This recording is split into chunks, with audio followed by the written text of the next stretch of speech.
I am Ferdinand Marcos, and I am the President of the Republic of the Philippines. I stand today on behalf of 110 million Filipinos. Hello people and hello universe, it's me again. Shout out sa inyo mga kababayan. Hello sa mga Marcos Loyalists and supporters. But anyway, mayroon tayong upload videos update. Alam po natin suna ng Pangulo bukas, 2 taon na siya.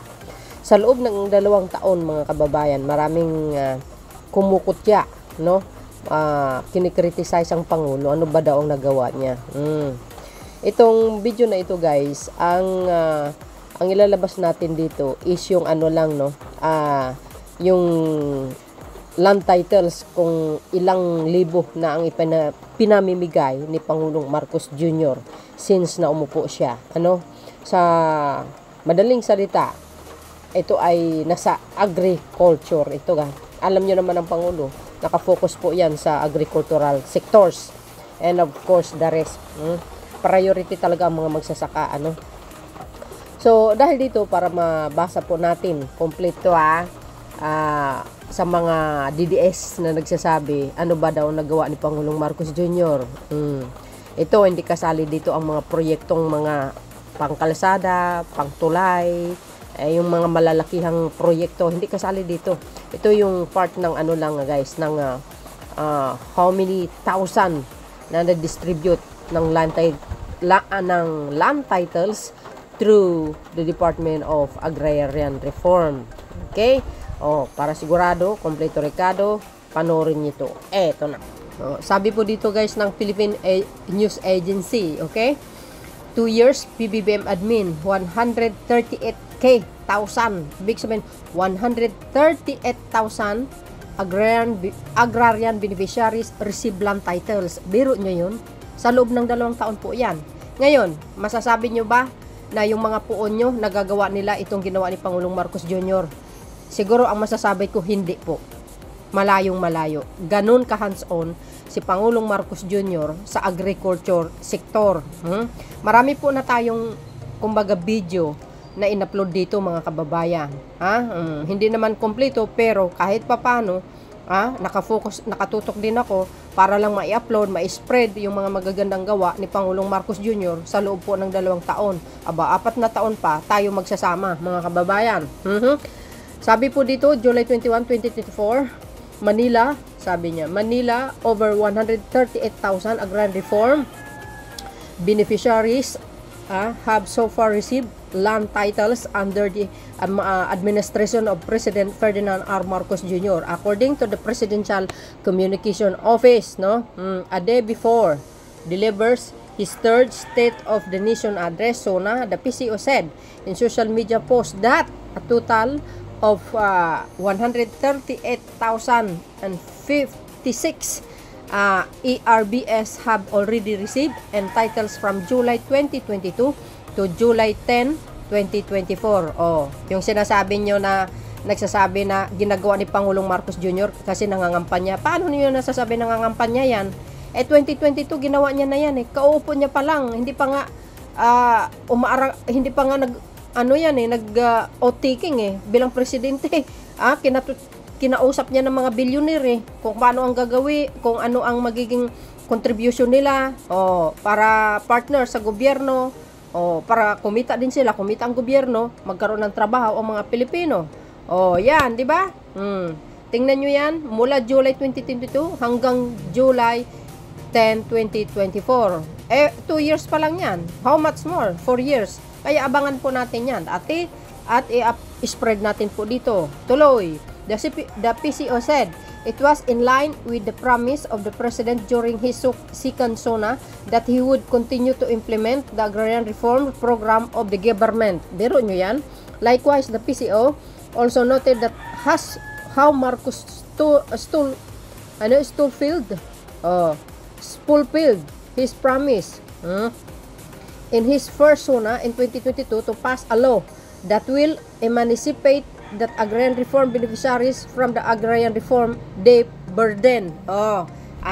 Ang pinakamagandang, isa sa pinakagusto ko na hindi ko makalimutan hanggang ako'y tumanda, itong batas na emancipation law na pinirmahan ni Pangulong Marcos Jr. na kung saan na 600 plus na mga magsasaka ang nagkaroon po ng utang, dekada po ang nakaraan. Panahon pa ni Korean, hanggang kay Digong.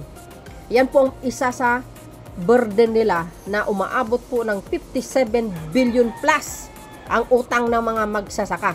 Pero dahil may malasakit at pagmamahal itong Pangulo na ito na si PBBM sa mga magsasaka, number 1 na binigyan niyang priority. Kaya ang ginawa ng Marcos administration, binayaran po ang utang ng mga magsasaka na mahigit 57 billion plus, dekada na. Only the PBBM lang ang nakakagawa niyan. So, ibig sabihin, mahal niya ang mamamayang Pilipino. Ano man ang kulay ka, walang pake ang Pangulo. As long as Pilipino ka, makikinabang ka sa lahat ng mga magagandang proyekto at mga magagandang programa niya. Yan si PBBM. I'll never forget this brilliant mind president talaga, no? So, tuloy, So, congratulations sa mga magsasaka. Sabihin nyo, walang nagawa ang Pangulo. Ano yung binayaran niya ng 57 billion under ng pamumuno niya? Sinong manakaisip niyan? Walang nakakaisip niyan. Kahit si Panot, kahit si Gloria, kahit si Tabaco, kahit si Corimao, kahit si Dugong, kahit si Estrada, kahit sino, walang nakakaisip niyan. Only the visionary president PBBM. Walang iba. Kahit sinong Pangulo sa buong mundo, walang nakakaisip na ganyan, kundi si Pangulong Marcos Jr. Real talk po tayo dito. Tuloy, Marcos sign into law the Republic Act number 11953. Yun nga yun. Or the new Agrarian Reform Emancipation Act on July 7, 2023. Biro nyo yun. Tandaan nyo itong batas na ito guys na nagbayad sa utang ng mga magsasaka. Tandaan nyo yan. Pinirmahan niya yan July 7. Ako saksi ako dyan. Napanood ko yan. Di ba? Ano pa ang masasabi nyo? Na sinasabi nyo ng mga DDS na walang ginawa ang Pangulo. Wow. Mahiya-hiya naman kayo sa sarili nyo, no? Tuloy, Marcos has promised to finish the Agrarian Reform Program during his term. Diba? Social. The program started in 1972. Oh my goodness. 1972 guys. Panahon ng kanyang ama. When Marcos fathers and namesake, the late President Ferdinand Edrali Marcos Sr. issued Presidential Decree 2, number 2, that set and land reform program in the country. You see, what I see, to see is to believe na lang sa ginawa ng itong mag-ama na ito. From 1972, only the Marcos Sr. Ang talagang may malasakit sa magsasaka. Why?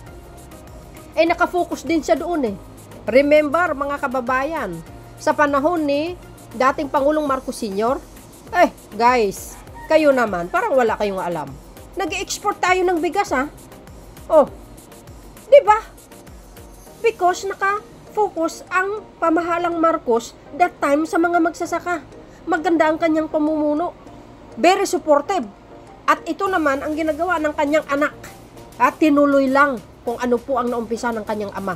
Dahil maganda ang pamumuno ng kanyang ama. Biro nyo yun. Dating sekretary ng DAR, lulo ni DAR Secretary Conrado Estrella III ngayon. O ni Pangulong Marcos Jr., sekretary niya yung apo ng dating sekretary ng DAR ng kanyang ama. Biro nyo. Saan kayo makakita niyan? At masipag itong sekretary na ito. Kaya saludo kami kay sekretary ng DAR, Conrado Estrella, sir. Saludo kami, napakasipag ito guys Iniikot niya buong Pilipinas. Kaya abangan nyo si Secretary Conrado ng DAR sa mga lugar nyo. Tuloy, the President is set to deliver his third SUNA on Monday at the Batasang Pambansa in Quezon City before a joint session of Congress. Biro nyo. Saan kayo makakita niyan? Sino na nagsabi na walang nagawa ang Pangulo? Itong ginawa ni Pangulong Marcos Jr. na nakafocus sa magsasaka, pagbibigay ng land title, hindi ba gawa yan? Hindi ba malaking achievement yan? I'll never at never forget ng mga magsasakayan na si Pangulong Marcos Jr. lang ang tanging nakapagbigay sa kanila ng titulo na sariling-sariling nila. O, buong-buo, walang bawian yan. Si Pangulong Marcos Jr. pag sinabi, ginagawa. O, yung sinasabi nyong 20 per kilo ang bigas. Hoy, correction ko sa inyo ha. Uulitin ko, yan po ay hindi pangako. Yan po ay pangarap. Goal. Sana man lang, sabi ni Pangulong Marcos Jr., makarating tayo sa ganyang klaseng presyo. Pero yung ginagawa itong mga salot kasi, ginagawa nilang issue yan. Di ba? Dinadagdagan nila. Ang palabas nila is pangako. Pero hindi nila naintindihan kung ano ibig sabihin ng goal or pangarap. Kasi mga bubo yan eh. Di ba? See? Kung ikumpara mo naman kay Digong nung panahon niya, nung kanyang zona, promise niya guys, pangako niya 7 per kilo ang bigas, pero hindi natupad yun. Ito sa panahon ni Digong, mga kababayan, ang mahal ng bilihin that time, umaabot ang bigas na 70 per kilo. Ang galunggong, dumoble. Tapos ang 1 kilo ng sili na umaabot ng 1,000 pesos. Biro nyo? See? Saan kayo makikita ang ganon? Sabi ko nga, hindi po natin pwedeng laging isisisi sa mga nakaupo kasi nasa makabagong panahon tayo. Nasa climate change tayo, guys. Hindi na tayo pwedeng bumalik sa 1970s. Mura noon. Mura ang mga bilihin noon kaysa ngayon. Lalo na itong mga gera kung saan-saan dako ng bansa, ayun, apektado because of langis kailangan. Mahal ang langis sa global market. So, ibig sabihin guys, natural, medyo may pagkamahal ang ibang mga produkto, pero hindi naman lahat. Yung mga pangunahin lang, di ba? So, yun lang mga kababayan, lang aking masasabi dito, aking pinaka-latest updates video sa inyo. Ito nga, magandang nangyayari sa Marcos admin. Ito pang agricultural sectors. Ito guys hindi pa kasali lahat yan. Pagdating sa kultura, agrikultura, ito po ay mga land titles na na-distribute ng ating mahal na Pangulo sa loob ng 2 taon, mga kababayan. Hindi kasama yung mga ano dito Wala akong binanggit dito ng mga equipment. Ay, nako, matindi. Bukod sa land titles, mga kababayan, kompleto Ricardo, may mga machine, binhi, lahat under po ng Department of Agriculture ni Secretary Laurel. At ganun din si Secretary ng DAR, nagbibigay din ng mga makinarya sa mga magsasaka. So, well, ako speechless ako. Kaya abangan po natin ang mga magaganang programa sa Marcos administration, mga kababayan. Kayo, ano po ang masasabi nyo? And of course, guys, magre-react mga DDS. Di ba? Wag kayong magre-react mga DDS kasi sa loob ng dekada, yung mga puon nyo, nanunungkulan sila, kompleto mga budget nila, trilyon. Umasenso ba ang Pilipinas? Hindi. Wala. Natutulungan ba ang magsasaka? Hindi. Wala. Nga. Si Pangulong Marcos lang mayroon yan. Bakit? Ang mga puon nyo ba nagawa nila na ilagay ang Pilipinas #1 fastest growth economy sa buong Asia? Hindi. Si Pangulong Marcos lang nakagagawa niyan. Di ba? At least ngayon, unti-unting bumabalik ang imahe ng Pilipinas. Very attractive sa mga banyaga. Tingnan nyo, ang daming pumapasok ng mga tourist. Kumikita tayo doon. Kasi, kung magaling ang isang leader, so ibig sabihin guys, very attractive yan sa mata ng mga banyaga. Lalo't paggagandahan ng mga tourist spot natin, lahat-lahat. Ayan naman nakatutok dyan si Secretary Prasco. Kayo talaga, So yun guys, marami tayo dapat pag-usapan pero short lang ito. So ito mga kababayan, ang aking latest update video. See you again on my next upload video. Bye and babush. God bless Philippines.